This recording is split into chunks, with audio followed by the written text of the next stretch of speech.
Hey guys, welcome back to Furniture Tech. This is part 3, the final finish from start to finish. We're going to do the burn-in all the way to the glaze, to how to paint the grain. I'm going to show you step by step how to do it. Let's get started. So we got the oven going, nice and hot. I'm going to use the old style burning sticks, the shiny sticks.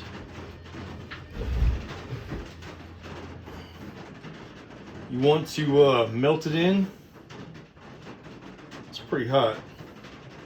Let it cool down a little bit. You fill it in properly.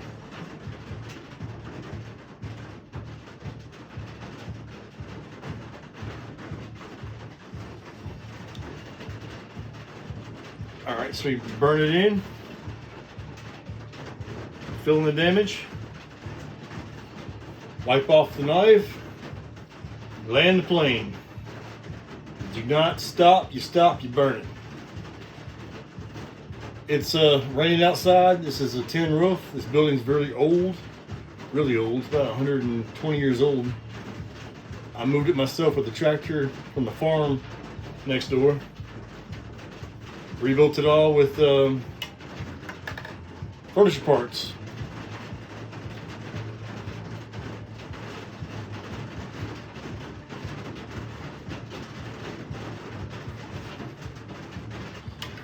Warm it up again. It's looking pretty good. Land the plane.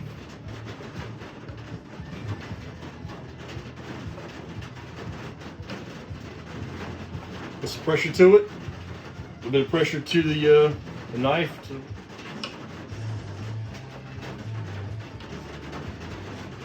Land the plane.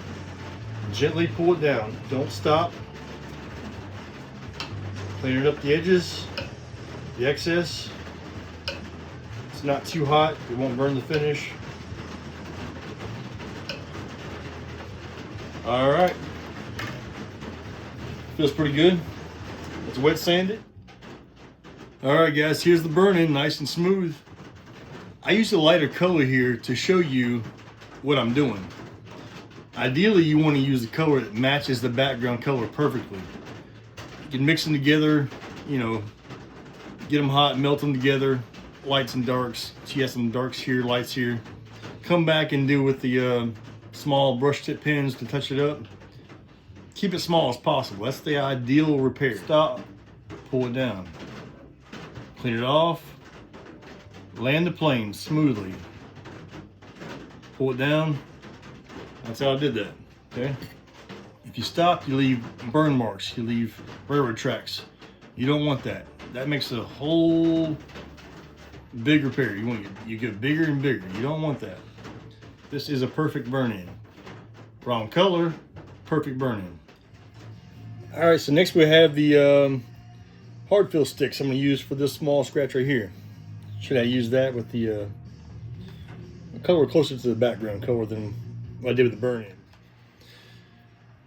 Quick fill sticks. This is the soldering iron real quick. Melt this in real quick. Stuff out the way.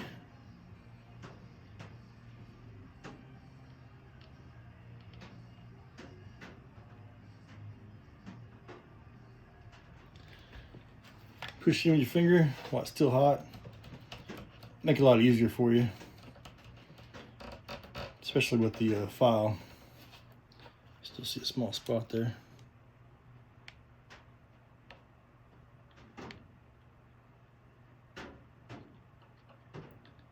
This is so much easier than using that burning knife. And this dies a lot easier too with the markers.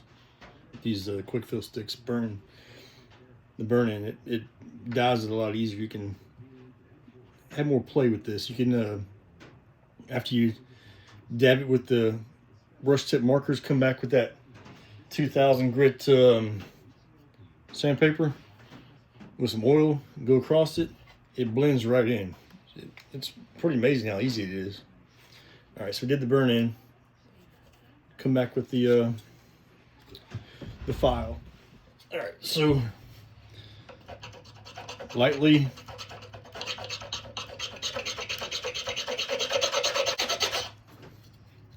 It does not hurt the finish at all. It doesn't scratch it. Don't push too hard, just lightly go over it and apply a little pressure to it.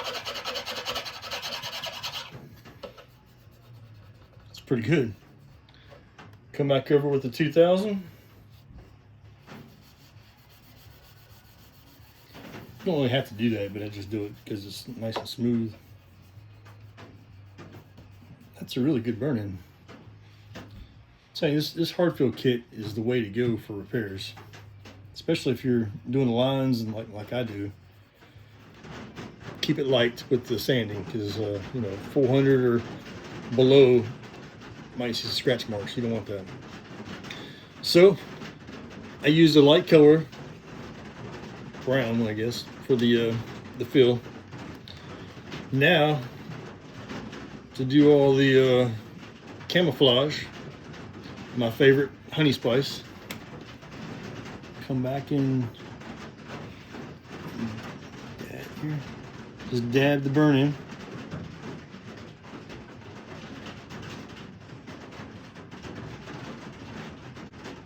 My glasses on so I can see a lot better.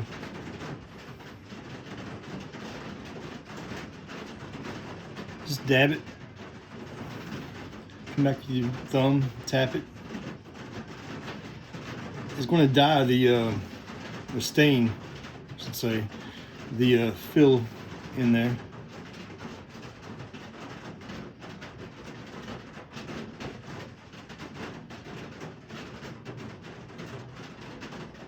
This is raw umber. This is more of a green color.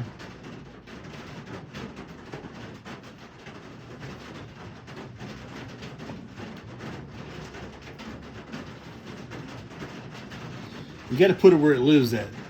It lives flat. This is a drawer. You're not really going to see it. I mean, that was a huge scratch, a deep gouge.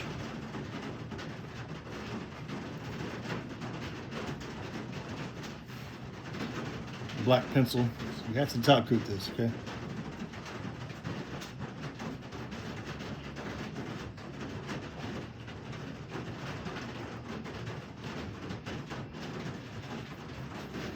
Pretty good. All right, so that came out pretty good. I can't even see it. Either one of them. I see my first burn in with the oven. So I used a lighter color. I didn't go too crazy with trying to camouflage, which I moved on from that and went to that to show you the hard fill kit. That's the fastest, easiest way to do it. But I still like the old-fashioned, you know, oven. Next, let's go with the crushed corner and the faux finish with the aerosols. Let's do that next. All right, guys, it's time for my favorite part, the faux finish. This is my hypothetical epoxy here. It's just white paint. And that's time to rebuild an entire corner. So let's start with the base colors I'm going to use for this one. I always go to brown chestnut, medium brown, golden oak, tavern pine, and top coat with satin and black glaze for the grain. Let's get started. All right, so you rebuilt your corner with epoxy. Now you cannot build a house without a foundation. That's just the basics of furniture repair. You cannot go any further unless this is perfect. This is just paint, just for purposes to show you how to do it. Make sure it's smooth. If you go too far with the finish, with the sanding through the original finish, come back with the fill sticks. Go over it, kind of fill in the bare wood with a fill stick. Use cardboard to sand it down smooth. Top coat it with satin. And then go from there with your base color, which I'm about to do right now. So let's get to it. All right, so we have brown chestnut's gonna be my base color for it. I'm not putting this up here to make a hard line. I'm gonna back it off a little bit so it just kind of makes a, you know, a small soft line to it. My exhaust fans are on, windows open. I'm good to go.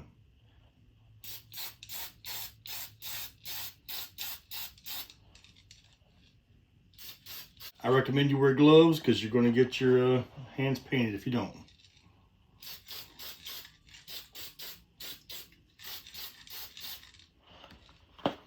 See how this kind of guides it, makes it kind of feathered in a little bit? That's what you want. If I had some, I was going to use the medium brown to make it a little lighter, but after seeing it on this, it's a pretty good match. Let's dry it again and wet sand it. All right, so it's dry. I'm gonna wet sand it with the 2000 and some wool lube.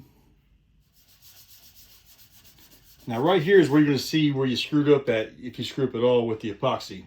If your foundation's not good, you're gonna see it right here with this base color. Now's the time to fix it.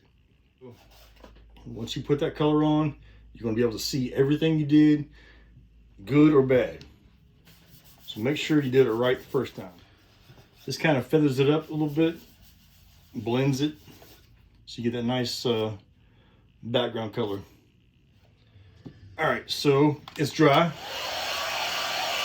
We're gonna top coat it with satin, so the black glaze does not dye the brown chestnut color.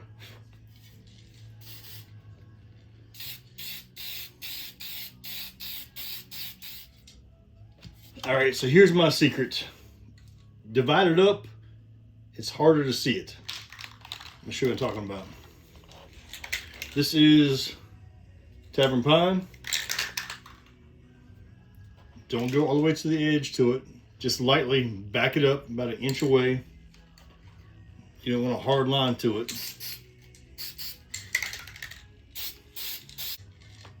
See that? Same on the bottom. It's going to help you out with the repair when you camouflage it. So you get lights and darks. You see this line right here. Let's kind of go with that. Again, not too close, just about a 1/2 inch away.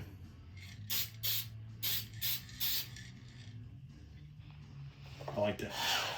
This will make it a lot easier to camouflage. I'm not afraid to get too big because I can paint the whole damn thing and make it match. I mean, it doesn't bother me a bit. But for the beginners, keep it small as possible. As Gary would say, you're painting a Buick. So it's not painting Buicks, let's keep it small. You see what I'm doing here? I divided it so it's like the original wood grain was before. Black glaze.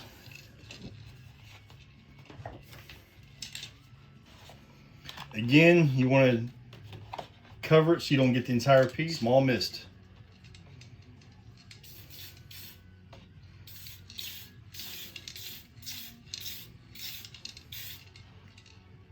That's exactly what you want right there. Come back with your fan brush and pull it. On camera it's different than it is in person. Top and the sides.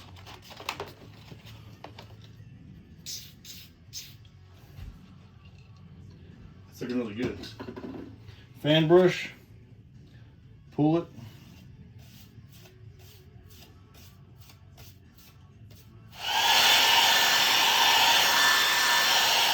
You can't see it until you put the top coat satin on there. You won't be able to see what you really did. Let's do that. Get rid of this excess that you don't really want on there. Make it darker on the bottom from the glaze. Swipe it right off. It comes right off.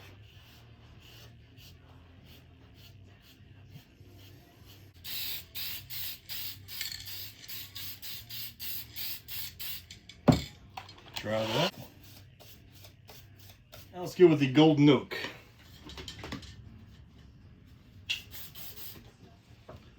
All right, golden oak. Same thing, let's separate it. You don't want it everywhere else, you want it just where the damage is, repair is. Now golden oak gives it the life. That's why I like it so much. It gives it the oomph, the life of the wood. You can see kind of deep down into it. It makes it look like it's real wood. Just to separate it.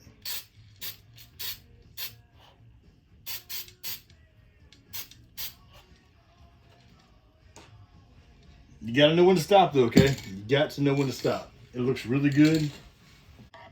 Just a small few little grain lines. Help blend it.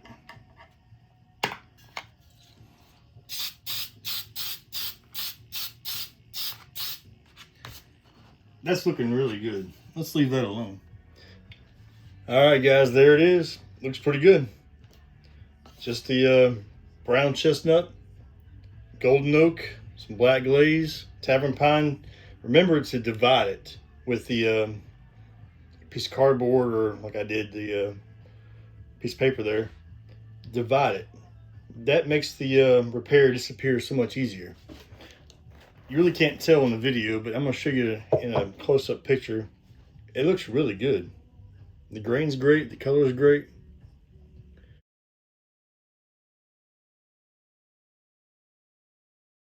So that is the aerosol repairs. That's for a bigger repair. You saw it was just here and it got to be about that big. So about 1.5 inches around it is all paint. Always step back and look at your entire piece of where it's at and your repair before you think that it's finished. Because 3 or 4 feet back might be a whole lot different than right in front of it.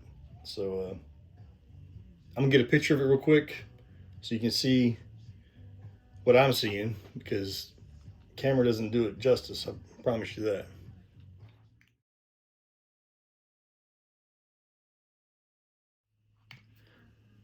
All right, guys, there it is. I showed you all how to do a burn-in with the old school oven, how to do a burn-in with the soldering iron with the hard fill kit, rebuild the corner, supposedly, cover up the entire piece with the faux finish.